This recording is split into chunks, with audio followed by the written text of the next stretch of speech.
The soft glow of the table lamp cast long shadows across the open architectural blueprints. The familiar hum of the server racks a comforting backdrop to Alex's focused silence. A former security consultant whose career had pivoted sharply after a personal tragedy, Alex now channeled their meticulous planning and fierce protective instincts into maintaining a private safe house. This wasn't just a home. It was a sanctuary, a carefully constructed fortress, offering anonymity and peace to at-risk individuals seeking refuge from unseen threats. Every reinforced door, every hidden camera, every soundproofed room was a testament to Alex's unwavering dedication. Today had been typical, if a little more fraught than usual. A new resident, a young woman fleeing a coercive online cult, had arrived just before dawn, her eyes wide with a mixture of fear and fragile hope. Integrating new arrivals always added a layer of logistical complexity and heightened vigilance. But Alex thrived on it, finding purpose in protecting the vulnerable. The first flicker of irritation had arrived mid-morning, not from a shadowed online forum or a whispered intelligence report, but from the cheerfully aggressive ping of the Maple Street Community Board app on Alex's phone. It was predictably Karen. Her initial complaint, penned with an almost theatrical flourish, lamented unauthorized gatherings and excessive noise during daylight hours. Alex sighed, rubbing their temples. Karen was a fixture on Maple Street, a self-appointed arbiter of neighborhood decorum, her life seemingly dedicated to cataloging every perceived deviation from her rigid standards. Previous grievances had ranged from the innocuous, a single misplaced recycling bin, to the absurd, like the suspicious number of delivery vans that served the residents' needs. Alex had always dismissed them with a polite, non-committal response, a practiced neutrality that usually diffused Karen's self-important crusades. Today, however, the underlying tone felt sharper, laced with an unfamiliar venom. Later, as twilight bled across the suburban sky, painting the windows of the safe house in shades of purple and orange, Alex had taken a rare moment to step onto the secluded back patio, letting the cool evening air clear their mind. That's when the second notification buzzed, a more insistent, dread-inducing vibration. It wasn't the community board. It was an alert from the deep web monitoring software Alex ran, a silent sentinel constantly scanning for any mention of the property's protected status or address.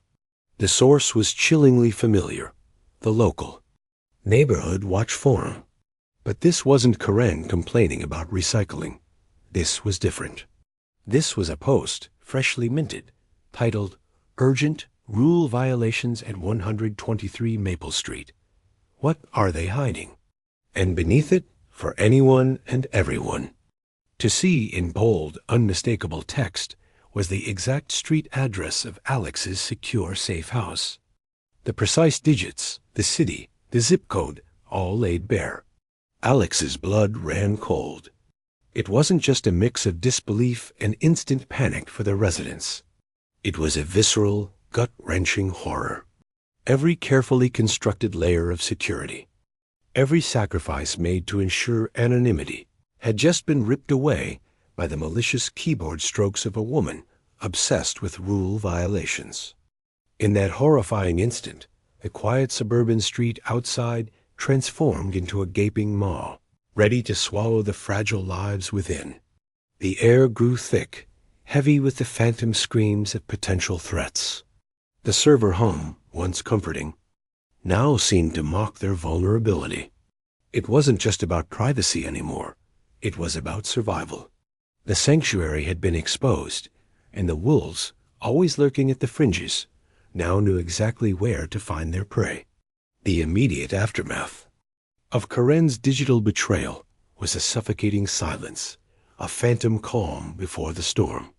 Alex moved with a chilling efficiency born of years in high-stakes security, their mind already mapping out contingencies. The initial reaction was not panic, but a surge of primal, protective fury.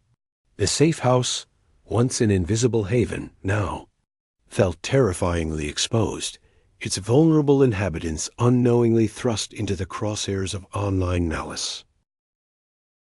Alex's first action was to seal off all non-essential digital access, a digital lockdown that mirrored the physical one about to begin.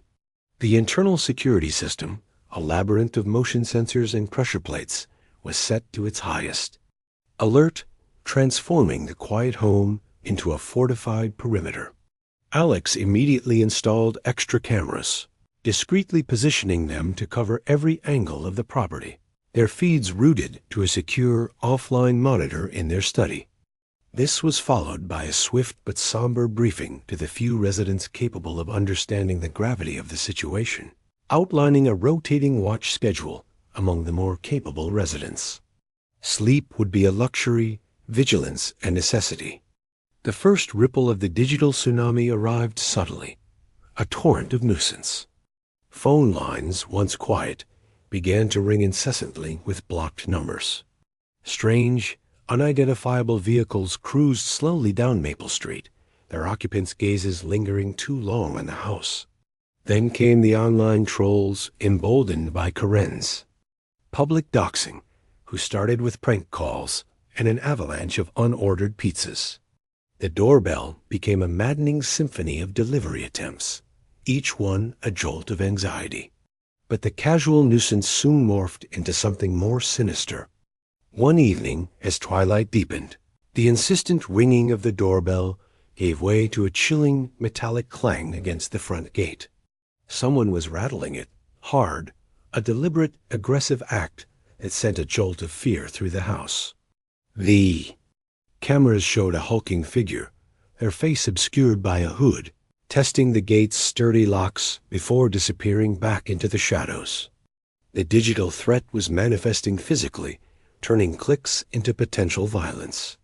Within the walls of the safe house, the atmosphere shifted from quiet sanctuary to a tense, shared vigilance. Among the residents, two individuals felt the sharpest sting of this new vulnerability.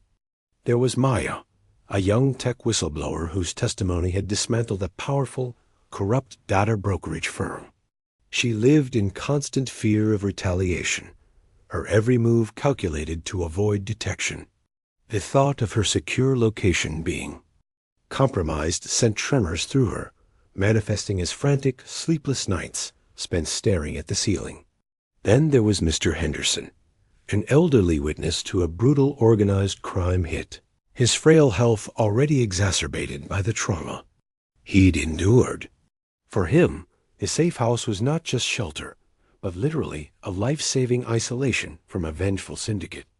The idea that his quiet, secure retirement had been shattered by a busybody neighbor was an unbearable cruelty, evident in the tremor of his hands and the haunted look in his eyes.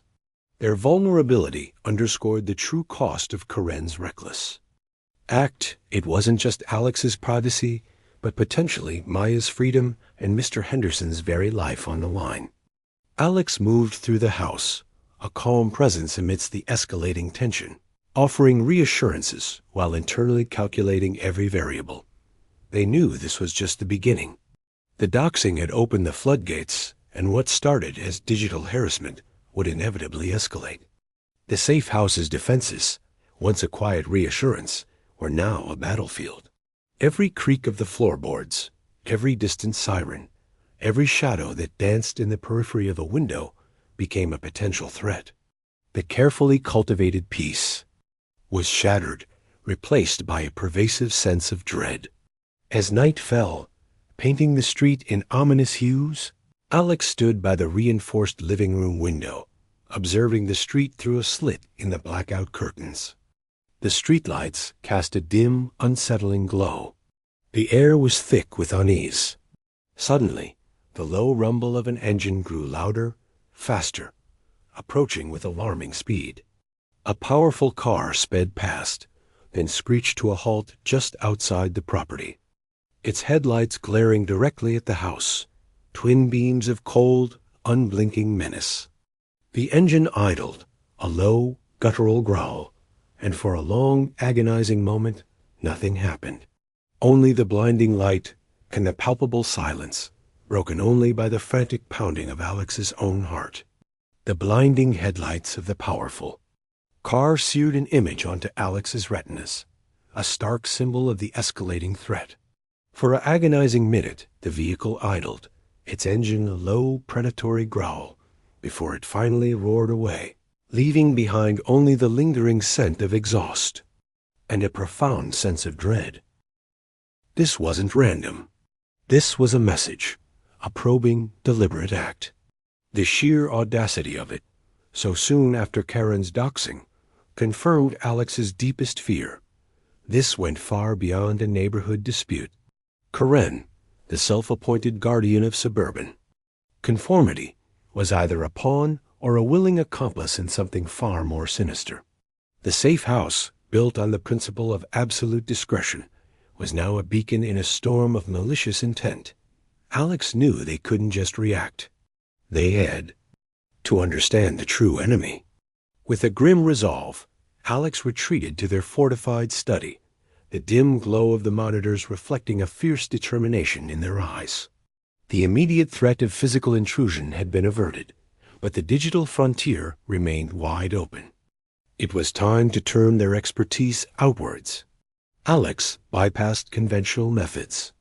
This wasn't a job for the police, who would only see a domestic dispute or property crime.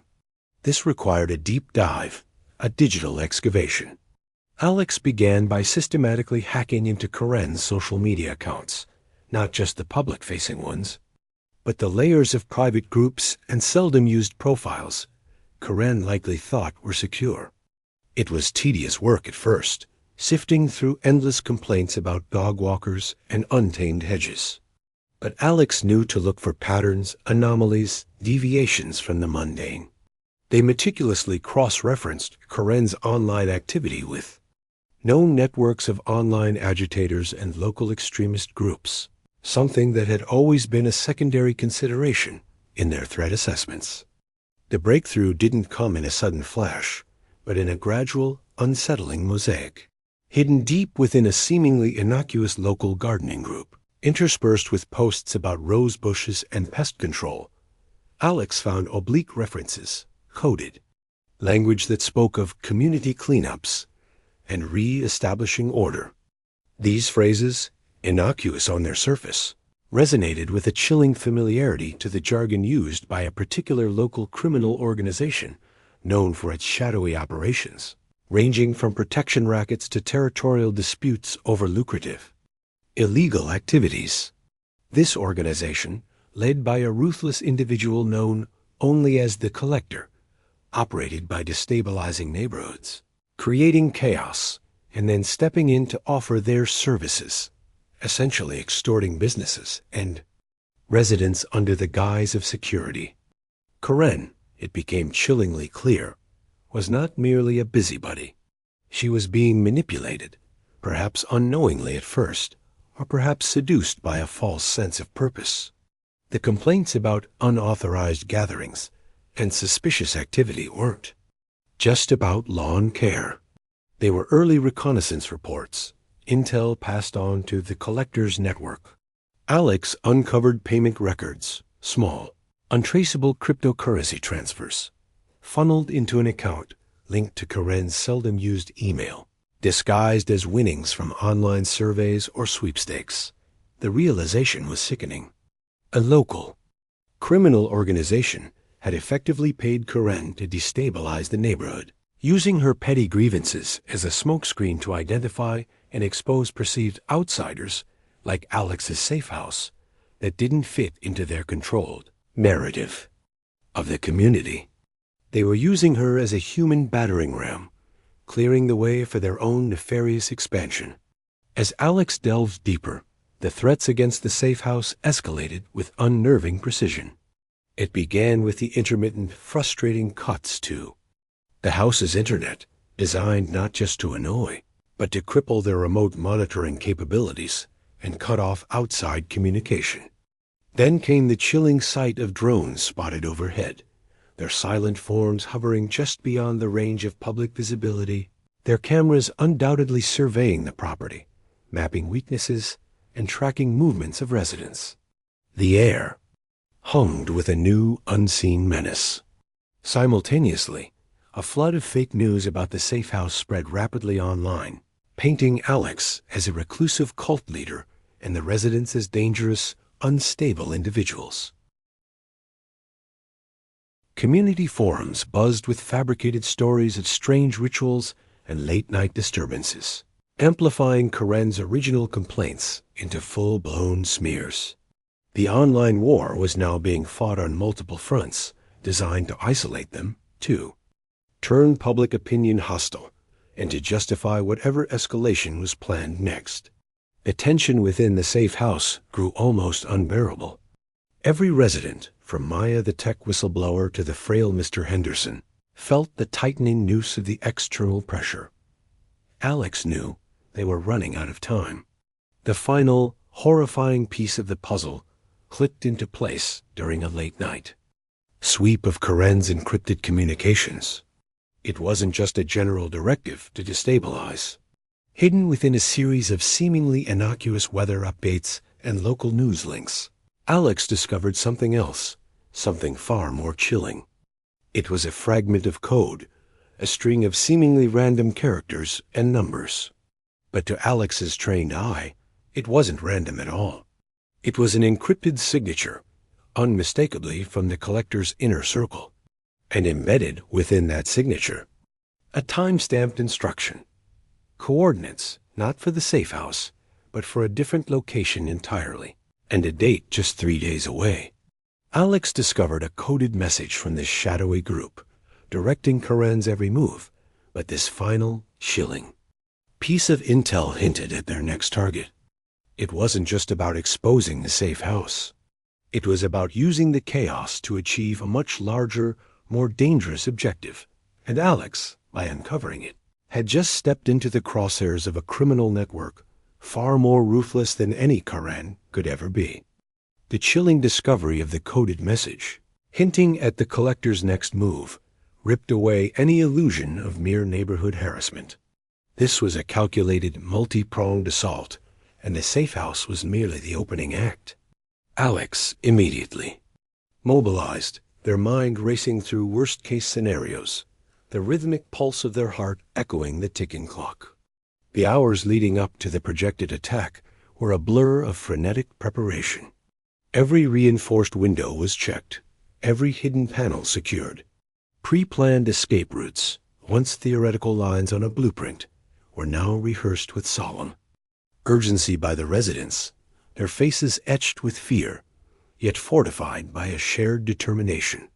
Alex worked tirelessly, deploying an array of booby trap, simple but effective deterrents designed to disorient and delay rather than seriously harm along potential entry points. The sophisticated internal surveillance system was augmented with advanced counter-surveillance techniques, flooding the surrounding airwaves with white noise and spoofed signals, hoping to blind any incoming digital eyes. The attack commenced, not with a bang, but a digital whimper. The house's external cameras flickered, then died, plunging the main monitors into static. Simultaneously, all communication lines, landline, mobile, internet, were severed. This wasn't a random outage. It was a surgical strike. This was a coordinated cyber attack aiming to shut down all systems and expose digital records, isolating them before the physical assault. Alex barked orders, rerouting internal comms to a secure, encrypted mesh network the residents had practiced with. Then came the physical impact. The thud was muffled but unmistakable, followed by the metallic screech of tearing metal. A team of mercenaries attempted a breach at the rear of the property, leveraging high-powered tools against the fortified service entrance. The safe house was under siege, a brutal ballet of cutting-edge technology and brute force. There through the outer gate, a resident shouted from the monitor station. Alex, already moving, grabbed a non-lethal stun gun, their eyes scanning the live feeds that still functioned on the independent network. The mercenaries, clad in dark tactical gear, moved with professional efficiency, their movements precise, practiced, They were not Karen's online trolls. These were hardened operatives.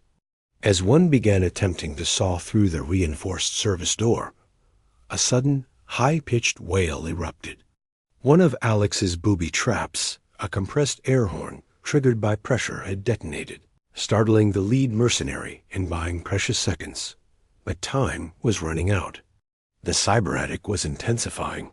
Internal firewalls were being relentlessly hammered, threatening to expose not just the house's location, but the digital identities of every resident.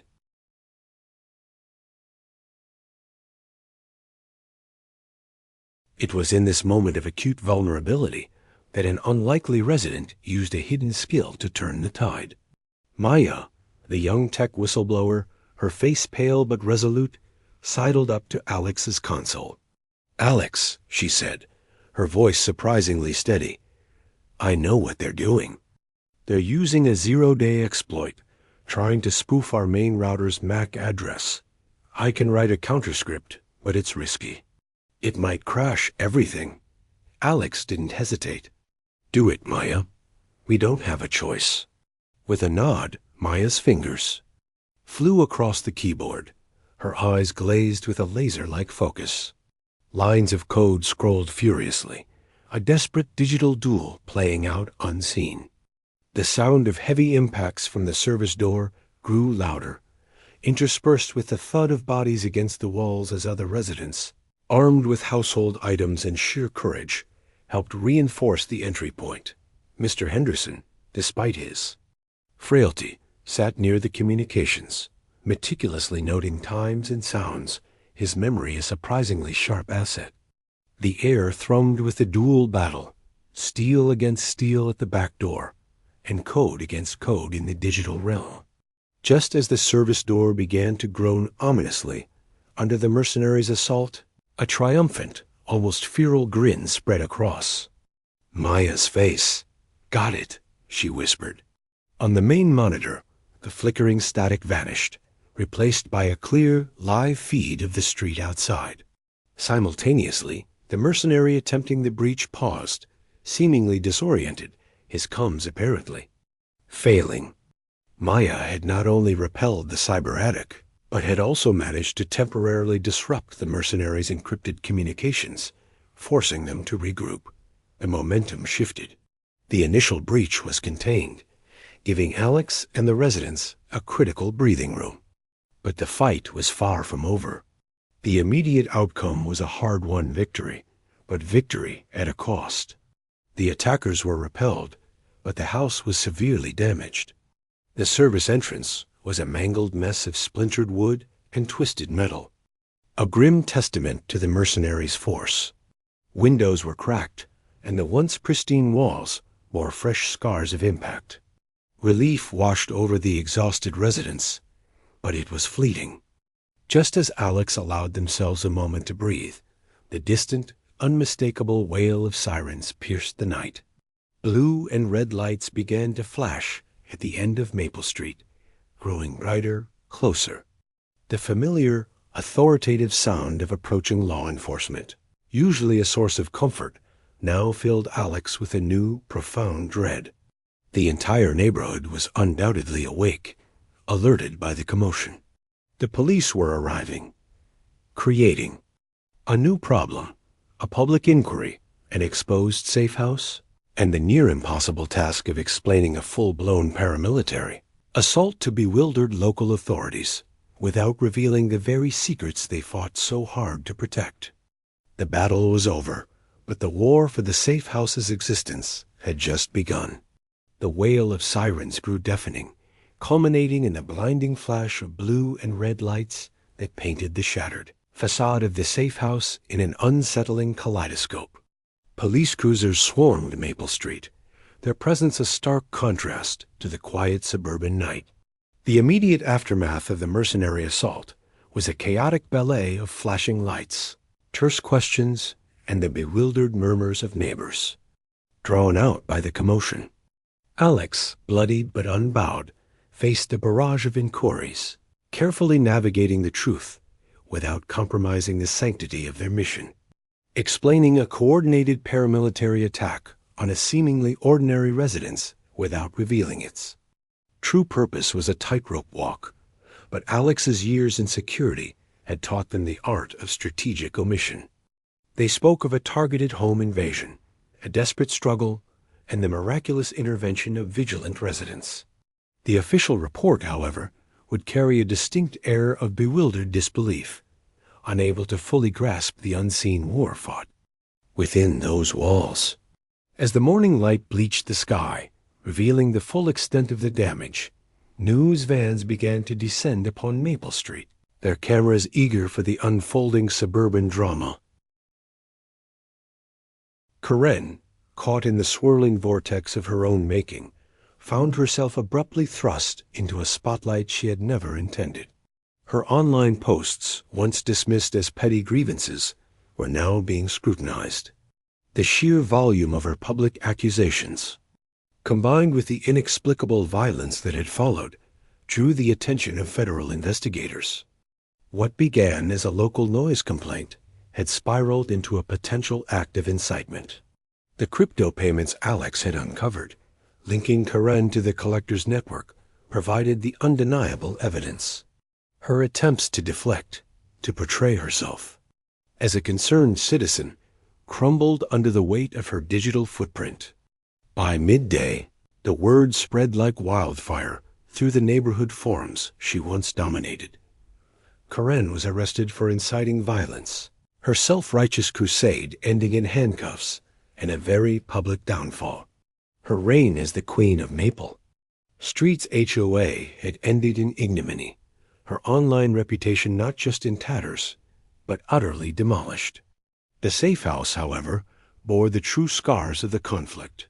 The service entrance was a gaping wound, the once unbreachable defenses now mangled and exposed. Every window bore cracks, every wall told a story of impact. The immediate challenge was stark. They needed to rebuild. But beyond the physical reconstruction, a more insidious threat lingered. The extensive media scrutiny, fueled by Karen's arrest and the sensationalized narrative of a mystery shootout on Maple Street, meant the safe house's anonymity was irrevocably compromised.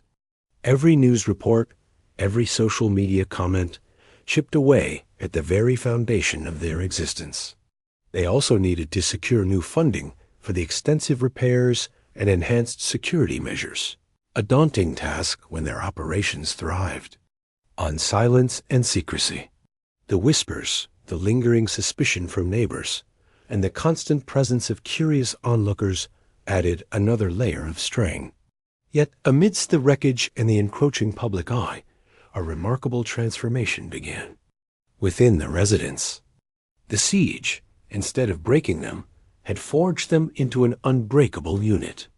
Maya, the tech whistleblower, whose fingers had saved them in the digital battle, now dedicated herself to designing and implementing an even more impenetrable cyber defense system for the house, her fear replaced by a fierce resolve. Mr. Henderson, the elderly witness, no longer frail and withdrawn, found purpose in meticulously cataloging every detail of the attack, creating a comprehensive database of the collectors, known associates and tactics, his sharp mind a formidable asset. And the young woman who had arrived just before the storm, once timid and haunted, began assisting Alex with managing supplies and coordinating internal logistics, her quiet strength blossoming under pressure. Their collective decision was unanimous, a powerful testament to the sanctuary they had found. They chose to stay and help rebuild the safe house. It was no longer just Alex's mission. It was their shared purpose, a symbol of resilience against forces that sought to oppress and expose. They became the living proof that a community forged in adversity could stand stronger than any brick-and-mortar wall. The safe house was no longer invisible, but its new visibility, born of a bitter struggle, also carried a new kind of power. It became a quiet declaration of defiance, a beacon for others seeking safety, its existence now known to those who needed it most and to those who wished it ill. The process of healing and reconstruction was long, arduous, and filled with bittersweet moments. The memories of the siege would forever be etched into the fabric of the house and the hearts of its inhabitants. Yet, as the new walls went up and the enhanced security systems hummed to life, there was a profound sense of hope. The safe house had been attacked, exposed, and damaged, but it had not fallen. It stood, not just as a refuge, but as a symbol of enduring human courage and the unwavering belief that everyone deserves a place where they can be safe. The legacy of Karen's reckless act, intended to dismantle, had instead inadvertently strengthened the very sanctuary she sought to destroy, turning a hidden haven into a resilient fortress, a testament to the enduring power of protection in a world still fraught with peril.